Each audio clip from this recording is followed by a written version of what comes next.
Hello friends, आज मैं आप लोगों को pair of linear equation in two variables के कुछ बेसिक्स कंसेप्ट्स बताने जा रहा हूँ।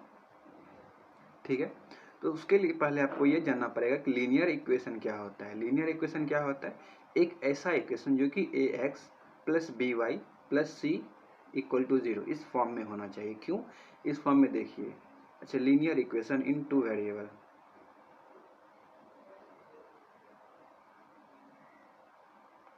Two variables. देखिए इसमें क्या है कि ये तो लीनियर इक्वेशन है। लीनियर इक्वेशन मतलब कि उस पर पावर, यानी कि सबसे मैक्सिमम पावर होना चाहिए वेरिएबल पे, मैक्सिमम पावर 1 होना चाहिए। तो ये वेरिएबल x है और वेरिएबल y है, दोनों पे मैक्सिमम पावर कितना है? 1 है। और 2 वेरिएबल्स है तो एक वेरिएबल x है, एक वेरिएबल y है। तो इसीलिए हम इस फॉर्म में बोलते हैं कि linear equation in two variables जो है वो इस फॉर्म में होना चाहिए, ax plus B Y plus C equal to 0। ठीक है, तो अब लेकिन मुझे क्या पढ़ना है, हम लोगों को क्या पढ़ना है कि pair of linear equation in two variable. Pair of linear equation मतलब उसके लिए मुझे दो इक्वेशन लेना पड़ेगा। एक तो a1x plus b1y plus c1 equal to 0, a2x plus b2y plus c2 equal to 0। देखिए ये हो जाता है pair of linear equations in two variable.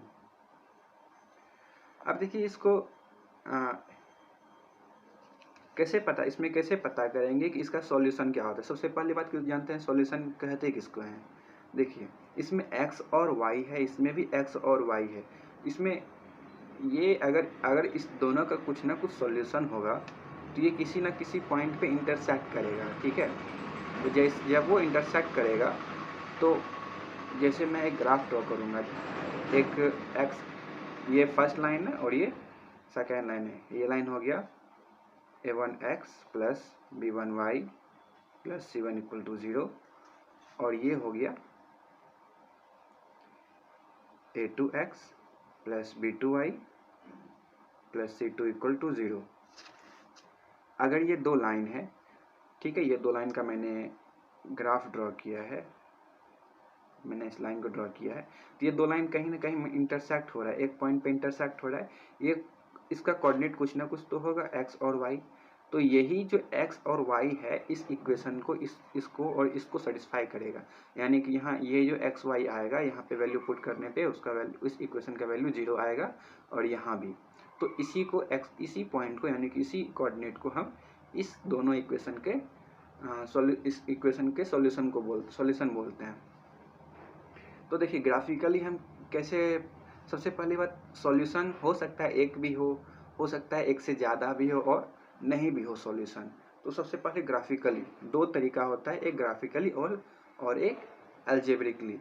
तो सबसे पहले हम क्या करेंगे, ग्राफिकली चेक करेंगे।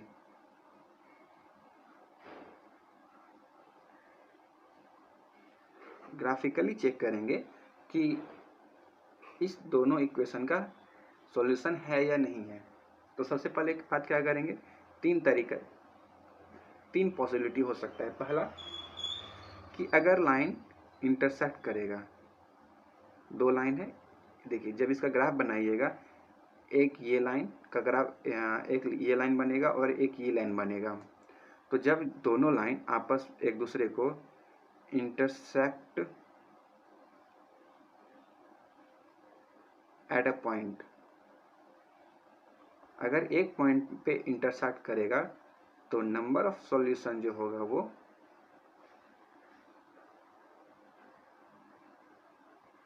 1 ही होगा। चलिए देखिए, और ये इसका एग्जांपल है, यही इसका एग्जांपल है। एक पॉइंट पे इंटरसेक्ट कर रहा है तो इसका एक ही कोऑर्डिनेट इसका सॉल्यूशन हो जाएगा। अब उसी तरह से सेकेंड पॉसिबिलिटी क्या हो सकता है कि वो पैरेलल हो। ठीक है,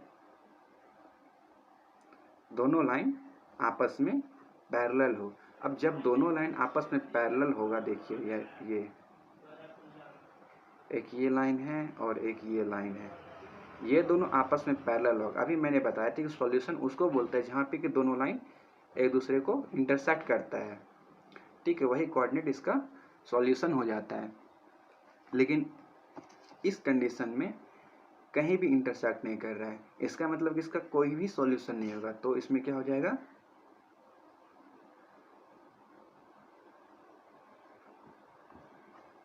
नो सॉल्यूशन।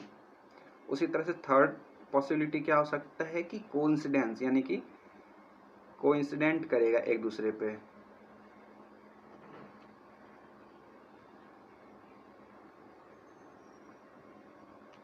एक दूसरे पे कोइंसिडेंट करेगा, यानी कि इसका मतलब होता है एक लाइन तो ये है और दूसरा लाइन जब ड्रॉ करेंगे तो वो भी ये इसी पे आ जाएगा, ठीक है, वो लाइन भी इसी लाइन पे आ जाएगा। इसका मतलब कि दोनों लाइन कोइंसिडेंट करेगा, एक दूसरे पे आ जाएगा। अब देखिए इसमें जितना भी पॉइंट है, यहाँ से लेके इस यहाँ तक जितना भी पॉइंट है, जितना पॉइंट देखेंगे ना सब इंटरसेक्ट हो रहा है,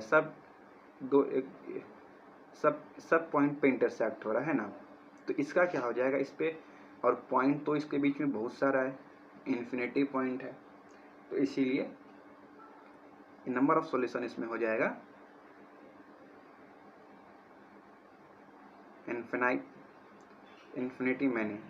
इन्फिनिटी सॉल्यूशन हो जाएगा, ठीक है।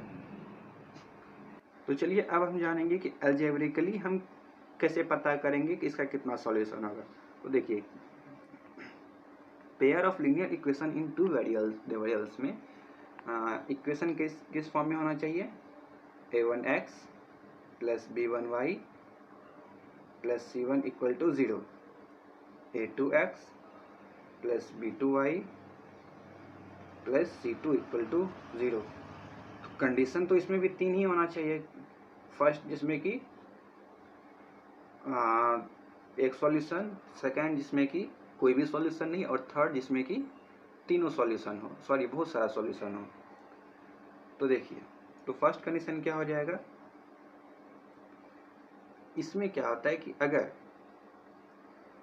a1 बाय a2, ये a1 है ये a2 है, तो a1 बाय a2 अगर b1 बाय b2 के इक्वल नहीं है, सबसे पहले हम यही चेक करेंगे, अगर b1 बाय b2 के इक्वल नहीं है तो यहाँ पे क्या हो जाएगा, वन सॉल्यूशन, सिर्फ एक ही सॉल्यूशन होगा, ठीक है।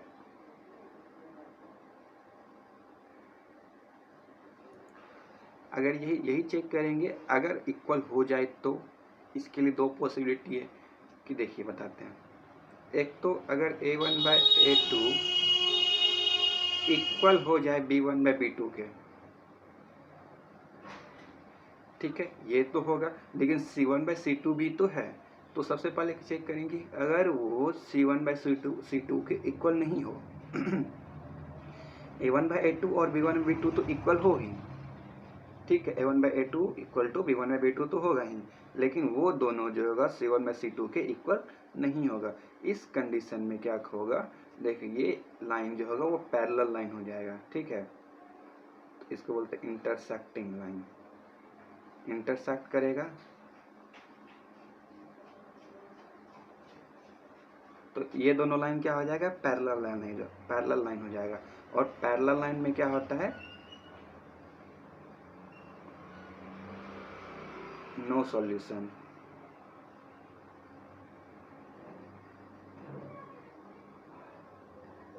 ठीक है। अब देखिए,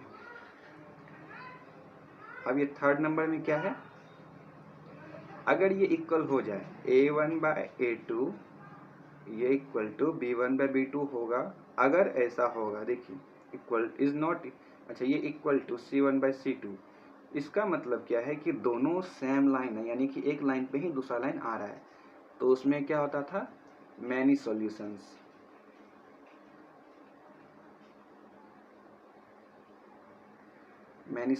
इसमें कोइंसिडेंट, यानी कि लाइन कोइंसिडेंट करेगा एक दूसरे पे, ठीक है। तो चलिए इसका कुछ एग्जांपल मैं लेके बता रहा हूं, जैसे कि देखिए अगर कोई इक्वेशन दिया गया है x minus 2y equal to 0 और 3x plus 4y minus 20 equal to 0। अब देखिए इसके लिए क्या चेक करना पड़ेगा कि सबसे पहली बात तो a1/a2 b1/b2 के इक्वल है या नहीं है। तो सबसे पहले यही तो चेक करना पड़ेगा। a1 कितना है इसमें देखिए, a1 ध्यान से देखिएगा तो a1 1 है 1, और a2 कितना है 3, और b1/b2 कितना है -2/4। ठीक है, अब देखिए क्या ये आपस में इसको सिंप्लीफाई कर दिए, यानी कि ये हो जाएगा 1/3 और -1/2। क्या ये दोनों आपस में इक्वल है? तो नहीं है, ये दोनों आपस में इक्वल नहीं है। और जब ये आपस में इक्वल नहीं होगा तो इसका कितना सॉल्यूशन हो जाएगा? इसका एक ही सॉल्यूशन होगा।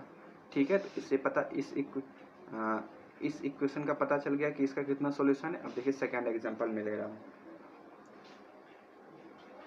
2x + 3y - 9 = 0, 4x + 6y - 18 = 0। तो सबसे पहले इसमें भी क्या करना है, चेक करना है कि a1/a2 b1/b2 के इक्वल है या नहीं है। तो a1/a2 यानी कि 2/4 जो है वो 3/6 के इक्वल है, तो लग तो रहा है कि इक्वल है। इसको सिंप्लीफाई कर लिए तो ये 1/2 और 1/2 यानी कि ये इक्वल हो गया। ठीक है, इसका मतलब क्या है कि a1/a2 यानी कि 1/2 = 1/2 तो आ गया।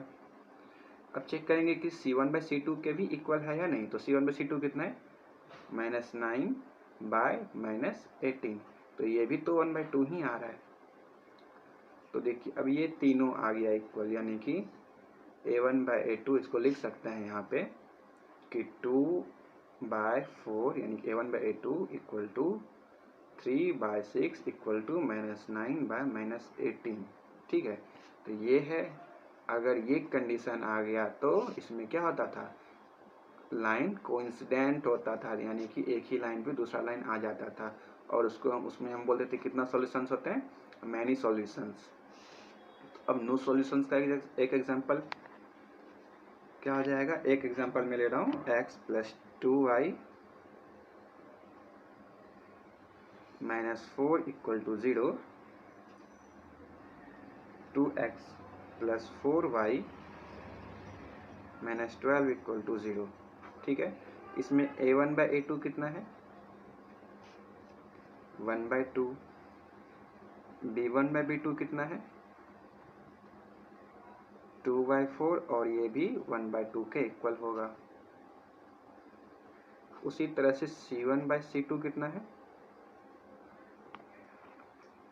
तो c1/c2 हो जाएगा -4/-12। ठीक है, तो ये 1/3 हो जाएगा। अब देखिए क्या होगा, यहाँ पे a1/a2 जो है वो b1/b2 के इक्वल तो है ही, ठीक है, लेकिन c1/c2 के इक्वल नहीं है ना। इसका मतलब क्या है कि लाइन जो है वो पैरेलल होगा, और इसका नो सॉल्यूशन हो जाएगा, है ना। देखिए अगर a1/a2 = b1/b2 is not equal to c1/c2, अगर ऐसा हो तो सॉल्यूशन क्या हो जाएगा, एक भी नहीं होगा। तो चलिए आज के लिए बस इतना ही रहने देते हैं, फिर मिलते हैं अगले वीडियो में। अगले वीडियो में मैं बताऊंगा कि pair of linear equations pair of linear equation in two variables को हम किस तरह से सॉल्व करते हैं। उसको सॉल्व करने का 3 मेथड है, तो मैं वो नेक्स्ट वीडियो में बताऊंगा। अगर वीडियो अच्छा लगे तो वीडियो को लाइक कीजिए और चैनल को सब्सक्राइब कीजिए।